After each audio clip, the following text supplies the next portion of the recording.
Prime Time. Now reporting live from Kuwait City, Diane Sawyer. Good evening and welcome to Prime Time. It's 5 in the morning here, and I don't know if you can see it, but even with the daylight out here, there's still a lot of soot and grime sort of swirling around the crew and me here. Soot and grime brought in from those desert fires. The wind has been blowing our direction for 2 days. We came to Kuwait City because it seemed to us after the liberation, American attention, indeed world attention, pretty much turned back home or to the plight of the Kurds. A lot of us sort of forgot the little country it was once all about. So we decided we wanted to see what Kuwaitis are thinking now, 2 months after the end of the war. We wanted to walk around and see if the struggle changed their notorious addiction to the soft life, or their feeling about the Al-Sabah family, their rulers, who have gone unchallenged for so many years. So for the next few minutes, we're going to bring you across the sea to look in on Kuwait, the tiny country so many people fought to save. You're driving into Kuwait City when 60 miles out, darkness descends. It's 9 o'clock in the morning. That's the sun, not the moon. The smoke stings your eyes and throat. The temperature drops 15 degrees. It's purgatory, courtesy of Saddam Hussein. And even when the smoke clears, the city has a haunted look. Less than a quarter of the population is back. Though there's electricity now and water and food. And even a few businesses open with a little something to sell. But nothing is white here anymore. The fences are gray. White cars are gray. This shepherd said his sheep are sick. Their wool a gummy charcoal. And this is what the air did to a pure white cat. Then every afternoon there are 2 sunsets. First, the one as the sun sinks below the horizon. The second, when 450 desert fires begin to glow. While in rooms all around the ravaged city 2 months after liberation, a lot of Kuwaitis are sitting and smoldering. We have fallen into the same formula of doing our work as we did previously, meaning prior to the invasion. I personally expected at this time to see something different happen. They have shown their somehow failure to manage the situation in a crisis times. They are the Sabahs, a family of more than 1,000 people. Some of the prince and princesses, like other Kuwaitis, are still living in lavish townhouses in London and Paris. But the crown prince and his cousin, the emir, the head of the country, came back a month and a half ago. Still, it hasn't escaped notice here that they had enough warning to get out just as the Iraqis were moving in. While wealthy engineer Jassim Kabazard got no warning. After 12 days, he drove out through the desert in disguise. And Mahmoud Al-Ghanim stayed behind and was taken hostage by the Iraqis. Do you resent the fact that the royal family, that the emir and the crown prince left during the war? He's a symbol of unity. And had he stayed behind, Saddam was definitely after him. These men say it's not so much the royal flight Kuwaitis begrudge, but the royal return, with no sense of urgency, no plan, the old red tape. So the docks are still, contracts back up, garbage too. Arms, even bombs, still lie around the streets. There's a parade of American businessmen who want to clean it up, but mostly they sit at the hotels and restaurants. They hang around and wait. There's even waiting out here. The men fighting the fire say the government delays contracts, delays equipment, even as $100 million a day is going up in smoke, not to mention the air. Keep in mind, it's now 10 o'clock in the morning here. And for its part, the government returns the blame, saying the American firefighters are just in over their heads. Let's be blunt also, because I think it would serve to inform a lot of people of what's really going on. The royal family feels threatened whenever the criticism is public. Whatever his reason, the crown prince refused to give us an interview. And we're told that the government is considering ordering reporters out of the country. Yet There was someone who said she'd talk about being back home. I'm very frank, and I don't care, you know, because really, I feel it's part of my nature. We still carries the nature of the Bedouin, what they say. Shera Latifa, the wife of the Crown Prince of Kuwait. May I ask a personal question? Just tell me if it's rude, because I don't know. But you were the only wife of the Crown Prince, yes? Yes. Why? It's not rude. She's known in this country as a tough and independent woman. Not only is her husband a Sabah, she is too. It's the tribal way. She took us to see her home in the city, Sherb Palace. The Iraqis had put it near the top of their list. And this is the way it was when you came back. Everything gone. Yeah. They torched the Islamic art she loved and the gilded French walls her husband loved. And they destroyed every single personal possession. You see, this is my bedroom. They burned all this. This is the small salon for me and for Sheikh Saad. You see, here we sit for our breakfast. She told us that the palace was also the home of her husband's father, one of the Sabah emirs stretching back 250 years. They're still the longest-running ruling house in the region. They were the Bedouin tribe chosen to protect the women and children, and then in 1938, they also got to protect the oil. There was so much money and they were so good at managing it, few Kuwaitis really had to work. 85% of the labor force was foreign. 25% of the population were domestic servants. There was free education, free health care, even free medicine for your pets. And if you think, like the Americans after World War II, post-war Kuwaitis think it's time to put their nose to the grindstone, think again. There's a grindstone, all right, but the noses aren't Kuwaiti. Look in the streets today. Those are Sri Lankans. Those are Egyptians. Those are Filipinos. And what about those, the American Army Corps of Engineers working on the Parliament building? It's all so sensitive, these soldiers weren't allowed to talk with us. But earlier, another soldier mouthed these words: "We're doing all the work." You have to instill into the Kuwaitis the work ethic that their grandfathers and fathers had. To expect Kuwaitis to suddenly move into positions that they've not been trained for is a very unrealistic assumption. How many servants did you have then? Before? 10. And now? No one. None at all. Yeah. You're doing it all yourself? Yes. And even the women who coped alone during the war think the good old days can't come back soon enough. But what about this notion that Kuwaitis are now going to do everything themselves? That they learned that that depending on foreign help is too I don't think that's true.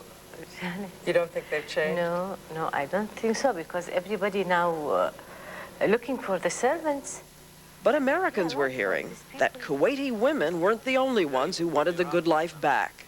There was a report that he didn't come back until he had a nice place to live.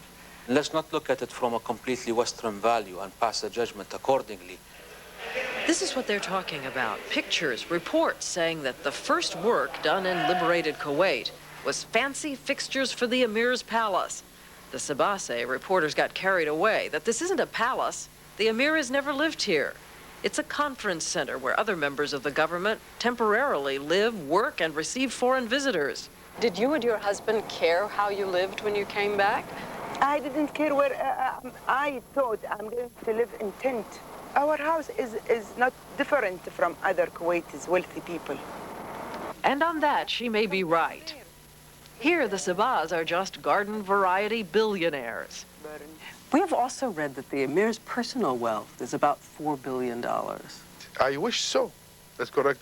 It's a great effort that really to build up a $4 billion wealth. But I can assure you, His Highness the Emir is even less than the average Kuwaiti people wealth. The head of the Central Bank of Kuwait, Salim Abdulaziz, you guessed it, Al-Sabah. His Highness the Emir had borrowed from the banking system to meet his personal obligation, and he repaid it back again. The Emir, Sheikh Jaber Al-Ahmad Al-Sabah, still the elusive man at the center of the country. وهو الذي لا يحمد على مكروه سواه.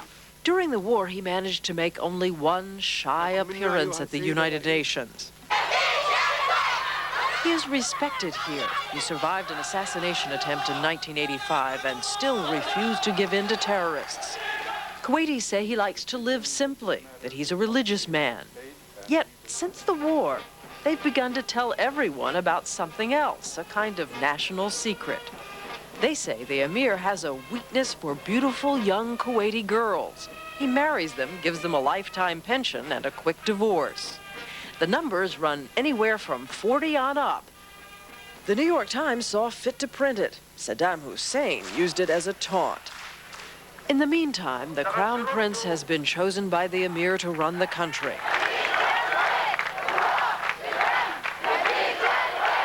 He's been surrounded by charges that members of his family murdered opposition leaders in a frenzy right after liberation. Even Secretary of State Baker warned that violations of human rights could destroy a wartime alliance. This man was one who returned to the country to help during the war. He organized an astonishing money operation. The government continued to send money in. This man arranged the distribution, purchased false IDs, and every day risked his life. Were you ever caught? I got caught once, and I bluffed my way out by money.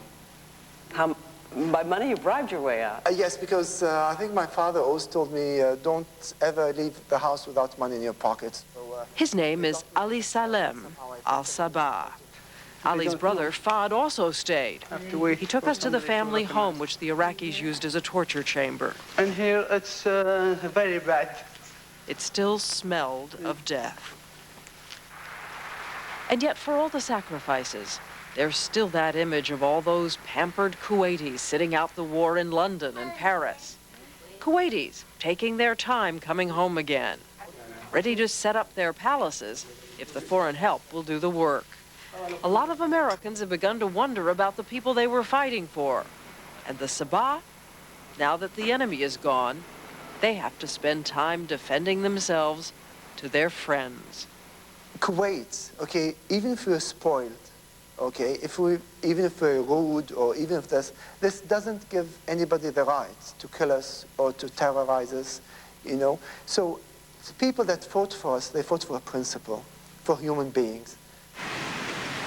A quick note, not even the most ardent critics of the government are suggesting any kind of revolution here. They say it's just time to demand that outsiders be brought into the government, more people be given the vote, women, for instance, and particularly the outsiders who proved during the occupation that they weren't as soft as everybody thought. And finally, nobody knows how many of the gigantic Kuwaiti houses were destroyed, but not all of them. Apparently, we're told, the Iraqi soldiers were so stunned by the size of the middle-class houses here, they destroyed all of them, never realizing that there were a lot of palaces lying beyond.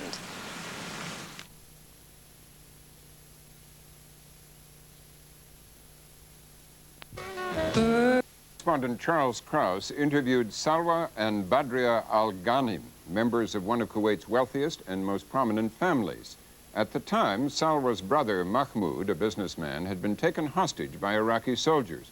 He was one of thousands of Kuwaiti men and teenage boys who'd been rounded up by the Iraqis in the final days of the war. Mahmoud Al-Ghanim was later released, and this is his story. Mahmoud Al-Ghanim is one of the lucky ones. He's now been reunited with his sister Salwa and other members of the Al-Ghanim family. But several thousand other Kuwaiti hostages are still in Iraqi hands. Their fate is unknown. Before his release, Al-Ghanim was held hostage 14 days, most of that time at a military training camp near Basra in southern Iraq. What did you know when you were kept in that military training ground of what was happening outside there? First of all, what did you know with regard to the final days of the war? We didn't know what was happening. We heard the bombing, which was very close to us. We were hoping that the satellites had picked up the transfer buses and knew where our location was. Surviving that, the second day, bombing got closer to us. and we understood from one of the guards that a battleship called Missouri was bombing. So we thank God that we were not affected by it, and somehow we had really a belief in the American technology in having spotted us. But the third day, when the Civil War started, that was scary. That was really scary, because the Republican Army was partly stationed no more than half a kilometer from where we were, and heavy artillery was exchanged between the Republican Army and the opposing forces in Basra. During that period, we had very little contact with the rest of the world.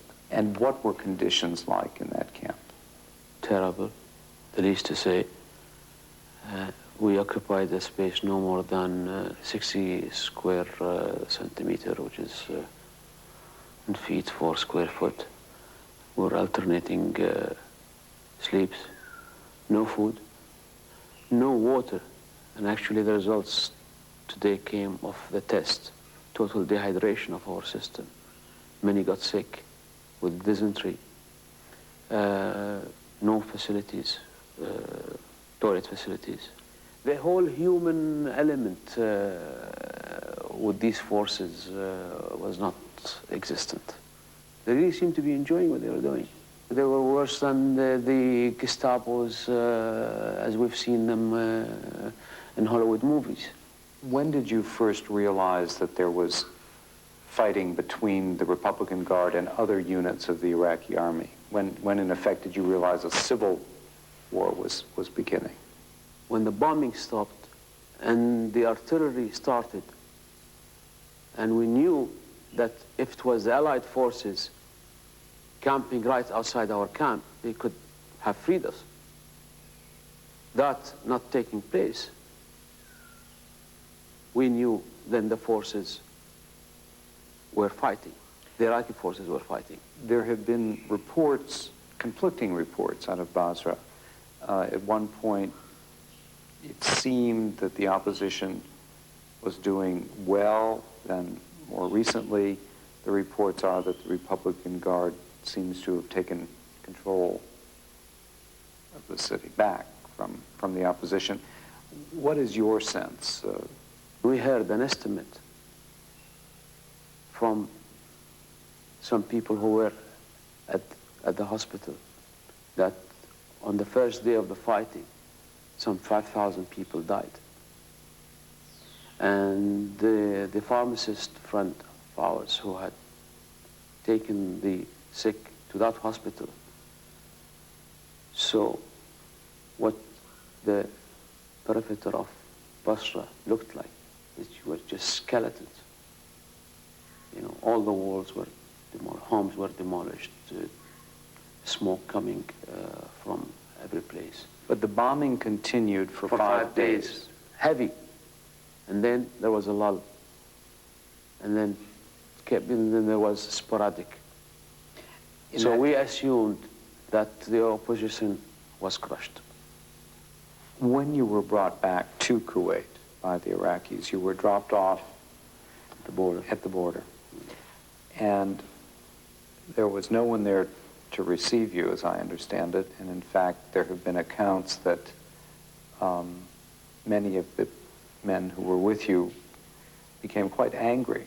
How did you feel about that? Well, our main goal was to get out of the Iraqi territory. So when we saw the little American flag at the border point, even though we were in an open truck, it was cold, open desert, it didn't really matter. But they were not ready for us because they claimed that they were not informed. They could have set up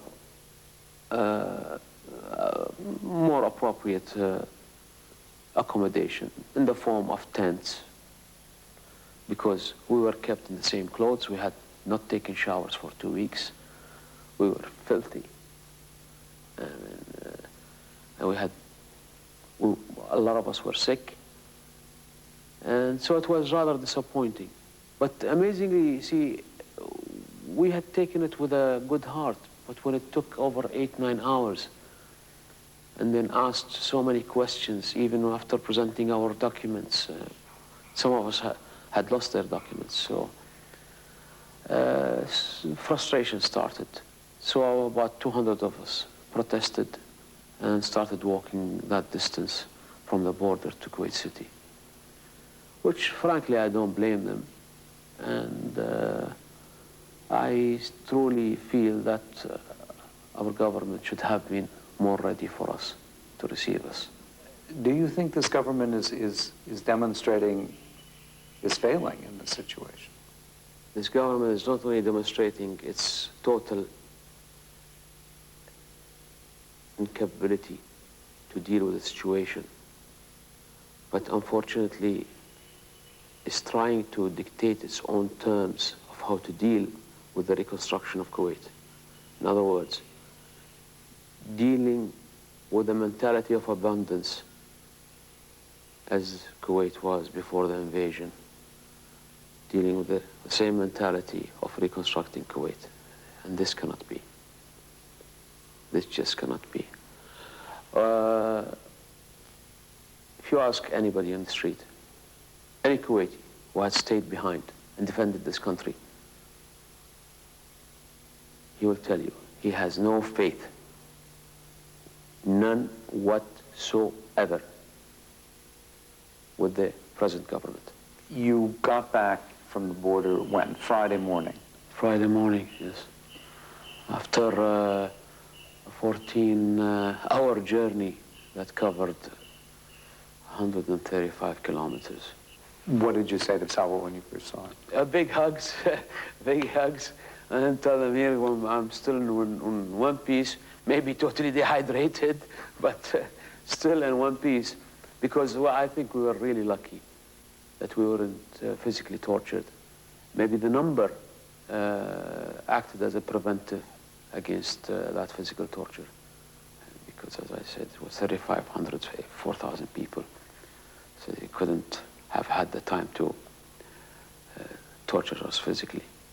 So we were the lucky ones in that aspect. We were really lucky. Thank God for that. Thank you, Mahmoud, and welcome home. Thank you, Charles.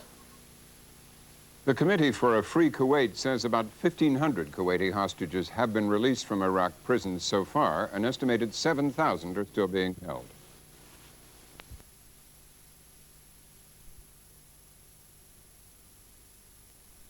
Yeah, I want to be rich too.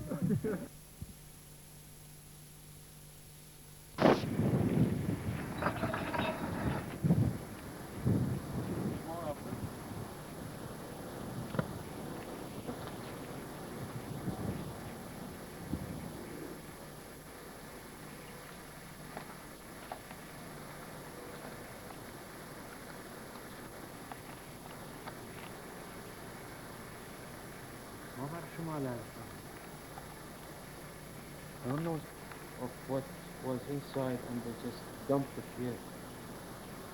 And so you can see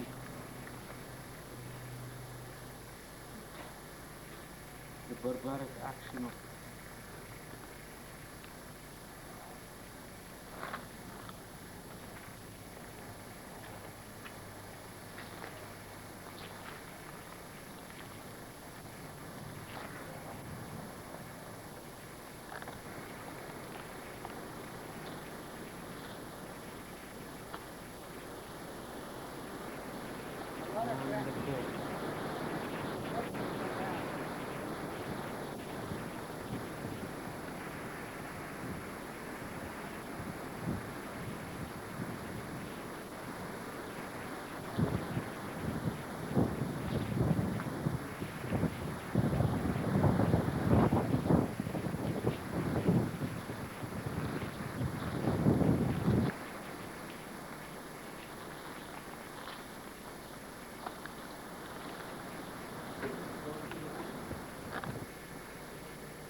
لا محمود عندك ترى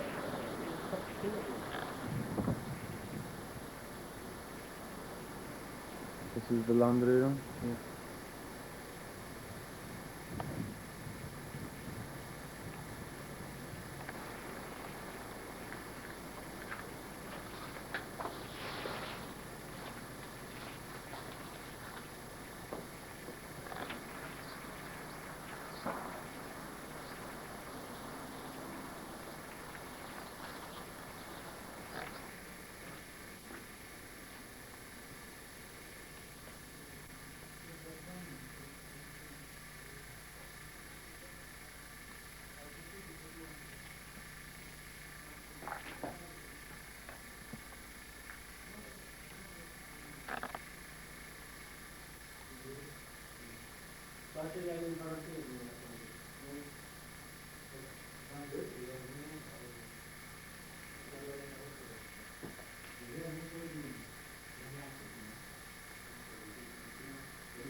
Okay, which is good too. Yeah. I can just now with a little bit of حلو شكله. الثird Mr Mahmoud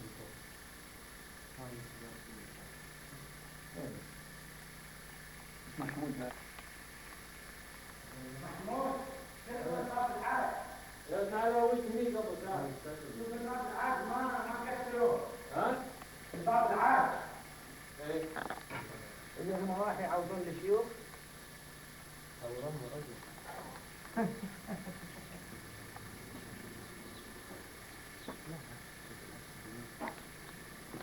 هذا ما ادري وين يقولون عارف البومات شيخ سالم البومات بيته ها البومات شيخ سالم صور بيته كلها بيته صور مضبوطه حلوها ايه يوم الاحد محمود خش بوستر هذه حق الكويت كيوت